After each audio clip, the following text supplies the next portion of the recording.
दोस्तों, आप सभी लोग भीष्म पितामह को तो जानते होंगे। भीष्म पितामह महाभारत के युद्ध के एक मुख्य योद्धा थे, लेकिन सबसे पूजनीय होने के बाद भी ऐसी क्या वजह थी कि भीष्म पितामह द्रौपदी के वस्त्र हरण के वक्त भी शांत रहे। जानने के लिए वीडियो को अंत तक पूरा जरूर देखना।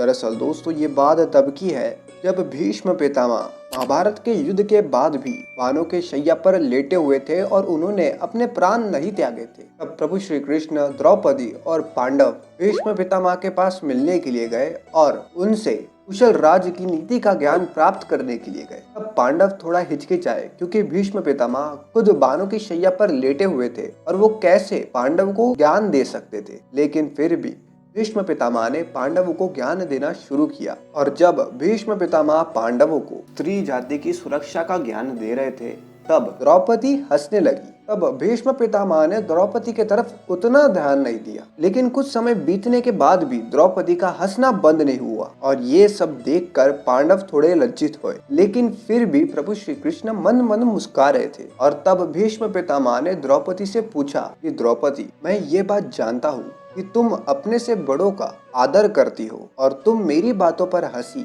इसके पीछे कोई ना कोई मुख्य कारण तो होगा, और इसी के लिए मेरे अंदर जिज्ञासा बढ़ रही है। कृपया करके तुम मुझे ये बताओ कि तुम मेरी बातों पर हंसी क्यों। तब द्रौपदी ने भीष्म पितामह से कहा कि हे मान्यवर, आपने ये ज्ञान उस दिन क्यों नहीं दिया जब आप ही के आंखों के सामने आप ही की कुल वधू का इतना लज्जाजनक अपमान भरी सभा के सामने कौरव कर रहे थे। तब आपकी बोलती क्यों बंद थी। लेकिन आज आप अपने उपदेश में स्त्री रक्षा, निर्बल की सुरक्षा, सत्य के प्रति न्यायपूर्ण व्यवहार का ज्ञान दे रहे हैं। ये सब सुनकर सभी पांडव स्तब्ध हो गए, लेकिन द्वारकाधीश फिर भी मन मन मुस्कुराने लगे। तब भीष्म पितामह थोड़े भावुक हो गए और उन्होंने द्रौपदी से कहा कि हे भद्रे, जो नीति मुझे आज याद है वो तब भी याद थी जब तुम्हारे साथ में अन्याय हो रहा था, किंतु उस समय मैं सब प्रकार से समर्थ होते हुए भी असमर्थ था, असक्षम था, परंतु आज असहाय होते हुए भी मैं सामर्थ्यशाली हूँ। जानती हो इसका कारण क्या है?